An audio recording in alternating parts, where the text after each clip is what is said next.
सिद्धिर्भवति वा नेति संशयोचित सेविनाम न संशयस्ति तद्भक्त परिचार्यरतात्मनाम।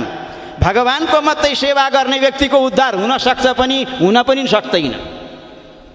तर जसले महापुरुषको सेवा गरे, जसले आचार्यको सेवा गरे, आचार्यले जसलाई मेरो भनेर हृदयबाट स्वीकार गरे त्यसको उद्धार भएरै छोड्छ। प्यार से बोलो जय श्री कृष्ण। जय श्री कृष्ण।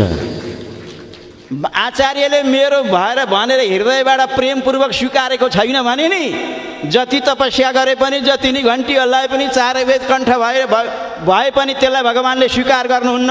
आचार्यवान पुरुष हो वेद। धर्मशास्त्रको घोषणा छ, वेदको घोषणा छ।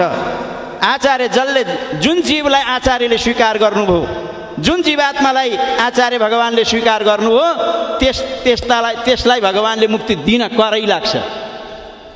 त्यस कारणले गरिकन हामी आचार्यको सेवक बनौँ, आचार्यको गुणगान गाउँ, भगवानको पनि गाउनै पर्दछ। आचार्यको नि लेकिन आचार्यलाई माइनस गरेर म भगवानको मात्रै गर्छु भन्नु भनेदेखि त्यसले भगवत प्राप्ति गर्दैन। आचार्य एउटा परम्परा हो, त्यो एउटा कुलो हो, त्यो एउटा राजमार्ग हो, त्यहाँबाट जानु पर्दछ। तपाईहरुले गाई पाले छ कि छैन? छ नि? प्यार से बोलो जय श्री कृष्ण। गाई पालेका मान्छेलाई गाई दुन पनि थाहा छ। त्यो गाईको बाछो छोड्नुहुन्छ, बाछाले चाहिँ जो त्यो फाँचालाई पगार्छ अनि त्यहाँ दुनुहुन्छ नि, अनि त्यस जहाँबाट दुध आउनु छ त्यहीँबाट यसो तान्यो भने तर्याक तुरुक आउँछ कि आउँदैन? आउँछ। होइन मलाई त आज चाहिँ अफिस जानु छ, आज त्यो कहाँ दुन भ्याइन्छ र आज घोचाले घ्वाच्च घोचेर सरेर निकाल्नु पर्यो भनेर घोचाले घोच्नु भयो भने त्यहाँबाट दुध निक्लिन्छ? के को निक्लिन्थ्यो दुध? खुन चाहिँ निक्लिन्छ। हो, यी जस्ता प्रकारले जहाँबाट दुध निक्लिनु पर्ने हो तीबाट तान्यो भने मात्रै निक्लिन्छ। तर दुध त्यही छ, पर घोचाले घोच्दाखेरि निक्लिँदैन। ईश्वर व्यापक सर्वत्र समाना। परमात्मा परब्रह्म कणकणमा हुनुहुन्छ, जराजरमा हुनुहुन्छ, नसा नसामा हुनुहुन्छ, माथि तल अन्तर्बहिष्ठ तत्सर्वं व्याप्य नारायण स्थित। जो देशकृत वस्तुकृत कालकृत सीमादेखि रहित जो सर्वगत हुनुहुन्छ त्यस्तो परमात्मा सर्वत्र हुनुहुन्छ। तर त्यसलाई प्राप्त गर्नका लागि पनि बाटो चाहिन्छ। प्यार से बोल्नु जय श्री कृष्ण। जय श्री कृष्ण। त्यही गाईका फाँचामा चकाचक दुध भरिएको छ। होइन म त घोचाले छ्यास घोच्नु पर्यो, बाटाटाटा निकाल्नु पर्यो, निक्लिन्छ झरेर? के को निक्लिन्थ्यो? नसोचेको चाहिँ निक्लिन्छ। खुन चाहिएको त खुन चाहिँ निक्लिन्छ। दुध भरिए तापनि दुध त्यहाँ निक्लिँदैन। त्यस्तै प्रकारले जो आचार्यको शरणागति भएका छैनन्, भगवानको शरणागति भएका छैनन्, एउटा कुरो बताउँ तपाईहरुलाई, सम्पूर्ण शास्त्रको सार वेद हो, वेदको सार उपनिषद हो, उपनिषदको सार गीता हो, गीताको सार शरणागति हो। त त्यो शरणागति एउटा मार्ग छ, आचार्य परम्परा त्यसलाई प्राप्त हुन्छ। मैले अघि नै भने गाईको फाँचामा दुध त भरिएको छ, छेउ कुनाबाट घोत्तैमा त्यो निक्लिँदैन। त्यसलाई जहाँबाट आउनु पर्ने छ नि त्यहाँबाट तान्नु हो भने मात्रै दुध निक्लिन्छ। पहिला बाछालाई पगार्नु पर्यो, पगारिसकेपछि धुनु पर्यो, धोएपछि तान्नु पर्यो, अनि जहाँबाट आउनु पर्ने छ दुध त्यहीँबाट नै आउँछ।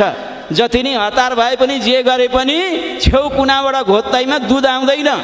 त्यस्तै प्रकारले तपाईहरुले जति नै तीर्थ गरे पनि, जति नै व्रत गरे पनि, 18 पुराण सुने पनि, भन्छ 18 पुराण सुन्यो हजुर हामीहरूले त पूर्वपदमा पुराण सुन्यौँ, अहिले शिव पुराण सुन्यौँ, त्यस पछाडि वराह पुराण सुन्यौँ। के बुझ्यो त? बुझ्यो हजुर, बुझ्यो अरे के बुझ्यो? नाक कान बुझ्यो चाहिँ बुझ्यो नि।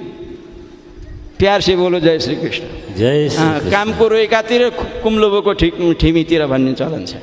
त्यो केही बुझ्यो? जबसम्म भगवत शरणागति हुँदैन, आचार्यको सन्निधिमा जाइँदैन, जति पुराण सुने पनि भगवत प्राप्ति हुँदैन, जति नै तीर्थ गए पनि भगवत प्राप्ति हुँदैन, जति नै अनुष्ठान गरे पनि भगवत प्राप्ति हुँदैन।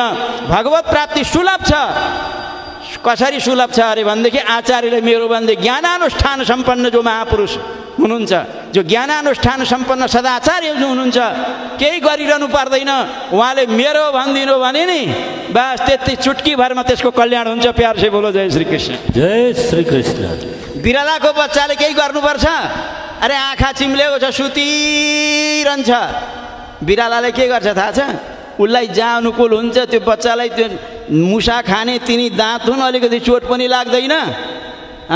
ऊ ढुक्क छ, ढुक्क छ। आमाले जे गर्छिन् हो त्यसरी ढुक्क हुनु पर्यो आचार्यका चरणमा, भगवान्का श्री चरणमा। आचार्यले जिम्मा लगाइदिएको छ भगवान्मा।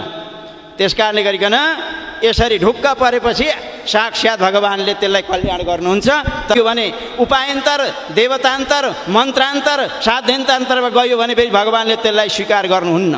हाम्रो सठगौजीहरू स्वामीजी भनिबक्सिन्थ्यो सहस्त्रधारा भने शरणागति त हुनु, प्लेटफारम चाहिँ नबदल्नु भन्नुहुन्थ्यो कि मैले एकताल वृन्दावन उहाँको सत्सङ्ग सुनेको थिएँ। प्लेटफारम चाहिँ नबदल्नु भन्नुहुन्थ्यो।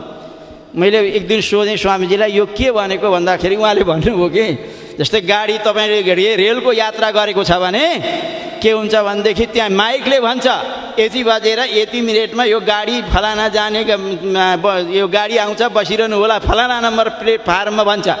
तेरिका यो त ढिलो भयो छ, अब अर्का प्लेटफार्मतिर जान्छु र कुदाकुद गऱ्यो भनेदेखि अब घरि ऊ त्यो प्लेटफार्ममा जान्छ, घरि त्यो प्लेटफार्ममा जान्छ, घरि ऊ प्लेटफार्ममा जान्छ भने त्यो गाडीमा चढेर जान सक्छ, गाडी आउँछ जाइहाल्छ नि। हो त्यस्तै प्रकारले जुन प्लेटफार्ममा गाडी आउँछ भनेर भनेको छ त्यो प्लेटफार्म रुँगेर बस्नुहोस्, गाडी आउँछ।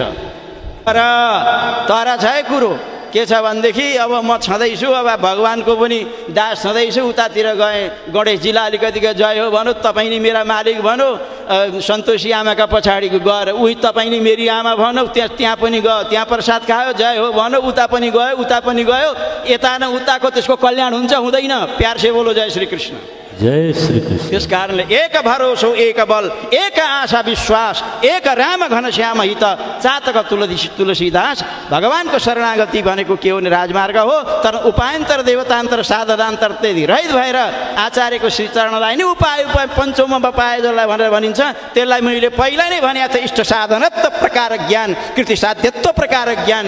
यही इष्ट साधनत्व प्रकार ज्ञान भयो भने कल्याण हुन्छ। प्यार से बोलो जय श्री कृष्ण। जय